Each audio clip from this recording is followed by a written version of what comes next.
Bonjour, Papa Diallo. Bonjour, maman. En quelques mots, pourrez nous parler de vous, votre famille, comment vous êtes arrivé au Congo? Quelle est votre histoire? C'est-à-dire, quand les colons sont venus au Congo, les Français et les Belges ont traversé le fleuve Congo. Et mon père venait de Mpangala. Mpangala, c'est-à-dire une ville en Afrique équatoriale française. Comme mon père parlait le français, mais il ne savait pas lire, et il y a un monsieur Hardy, un grand commerçant belge qui est venu au Congo, a engagé mon père comme planton. Et papa... C'est quoi un planton? Planton, c'est quelqu'un qui... c'est un facteur, quoi. Hein? C'est lui qui distribue les courriers de la société partout. Et parfois pour encaisser de l'argent. Or, papa ne savait pas lire. Il amenait ses lettres à la maison. Nous, on lisait les lettres, 40, 50 lettres. Papa retenait. Et il allait encaisser, parce que dans ce temps-là, les Blancs qui sortaient dans des bars à Kinshasa, il pouvait ne pas présenter sa carte d'identité. Il rentrait dans un restaurant, il mangeait, il prenait tout ce qu'il voulait, il rentrait dans un magasin, il signait seulement son nom. Et il ne payait pas? Non.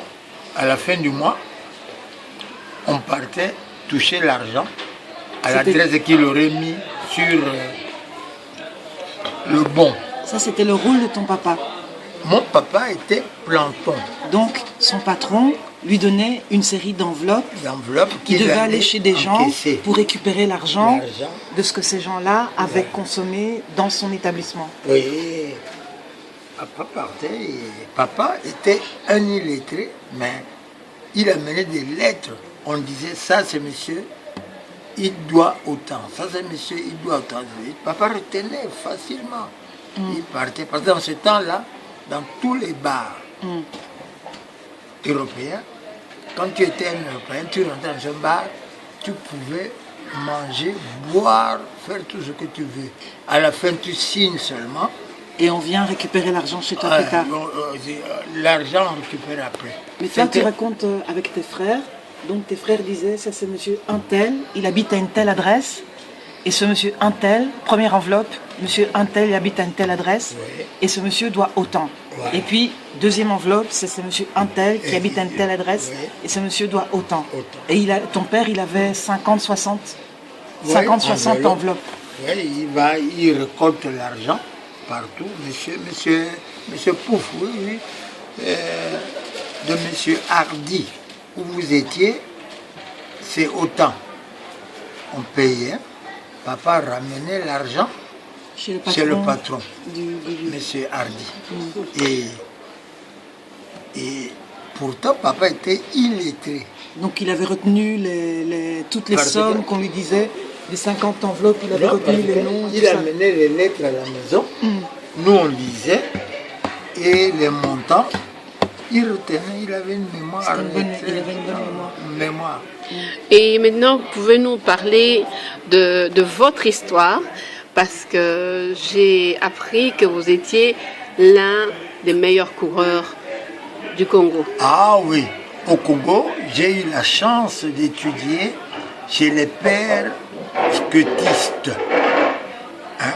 Alors, le père Raphaël de la Quétule de Riauve, celui qui a construit tous les grands stades à Kinshasa.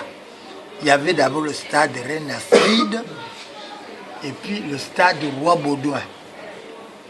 Et comme j'étais grand gymnaste, il m'a mis dans ces écoles où j'ai étudié et je suis devenu professeur en éducation physique au Congo. Et grâce à cela, je suis venu continuer mes études à l'université de Louvain à l'Institut supérieur d'éducation physique. Quand j'ai terminé, je suis allé encore travailler en Afrique. Et lorsque vous êtes arrivé à Louvain-la-Neuve, non, c'était Louvain simplement. À Leuven. À Leuven, c'était en quelle année? Oh là là là là là, c'est avant l'indépendance, c'était en... Oh là là là là là. Les 50, 52, 50, 52, 58. Ok, ok. Ouais. C'était, étiez-vous là à l'inauguration de l'Atonium? Ah oui, oui, oui. Mais j'ai assisté à l'inauguration de l'Atonium. J'ai fait le reportage. Et je me rappelle encore. Comment tu étais en éducation physique et tu fais des reportages? Comment le passage entre prof d'éducation physique et puis tu vas faire des reportages? Maintenant, parce que quand j'ai terminé l'éducation physique, je parlais tellement un peu mieux le français que le père a dit non, non, tu dois faire le reportage. Je faisais le reportage comme jeu et puis je suis devenu journaliste, plus que gymnaste. Et j'ai fui le meilleur gymnaste sorti de l'Institut supérieur d'éducation physique. D'abord à Kinshasa et puis à l'université de Louvain. Ok. Et est-ce que vous avez remporté des prix? Ah oui, j'ai remporté, je fus le grand champion de 400 mètres. Et dans tout le Congo, Kinshasa, Congo, Brazza et l'Angola. Tout que de bons souvenirs. Et maintenant, avec tout ce bagage sportif, que pouvez-vous dire avec le sport qu'il y a maintenant, quand vous entendez parler des 100 mètres d'Eisenberg, est-ce qu'ils sont plus performants aujourd'hui que vous dans le passé?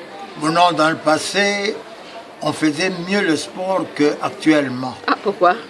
Je ne sais pas, mais parce que c'était un jeu. Aujourd'hui, ils courent pour l'argent. De notre temps, on courait, puis à la fin, on avait une bouteille de Coca-Cola, peut-être une limonade, et c'était suffisant. Ah, oui, mais ici, aujourd'hui, il faut... Comme en natation, je sais encore en natation, j'étais très fort en athlétisme et en natation. Et c'est ainsi que j'ai fait l'éducation physique. Grâce à cela, que je suis venu en Europe, à l'université de Louvain, où j'étais exceptionnellement admis à l'éducation physique avec les Blancs. Ouais. Maintenant, on va poser la question à votre fille Sylvie Nawazadio. Sylvie Nawazadio, est-ce que tu connaissais tout ça de ton papa? Oui, parce qu'il nous en parle souvent. Je connais un peu l'histoire. Maintenant, chaque fois qu'il rencontre des gens et qu'il parle, il y a toujours des petits détails qui sortent. Il y a toujours une petite chose en plus, ou, tu vois. Mais sinon, l'histoire du grand-père qui avait une superbe mémoire, je connaissais cette histoire, parce que papa en parle beaucoup jusqu'à maintenant. Ça fait partie de votre patrimoine. Oui, exactement. Et c'est marrant parce que je pense que dans la famille, on a gardé ça. La mémoire, on a une bonne mémoire.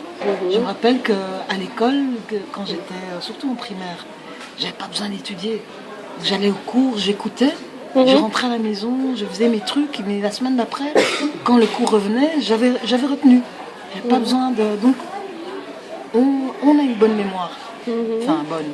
Oui, on a... oui. Maintenant, après, faut l'entretenir, la mémoire et tout ça. Mais oui. Papa Diallo. Oui. Alors, aujourd'hui, vous faites encore beaucoup de la marche quand même pour vous entretenir. Tu marches beaucoup? Ah si, si. Parce que je suis resté athlète. Et j'ai d'abord été athlète et un grand sportif dans le plus grand club de Kinshasa, le Dering Club. Et puis je suis venu jouer au Dering Club de Bruxelles, et ici aussi, à l'université catholique de Louvain. J'ai fait aussi les cours en éducation physique. J'étais très fort en 400 mètres, j'étais imbattable, je suis imbattable. Et en natation aussi, quand j'étais dans l'eau, c'était plus fort que le crocodile. Sur ce, merci pour ce petit passage de votre vie qui va sûrement apporter beaucoup de souvenirs à beaucoup de gens qui vous ont connu et qui vous connaissent encore. Et merci à Sylvie d'avoir intervenu. Vous ne pouvez pas s'empêcher de parler. Ok, bisous.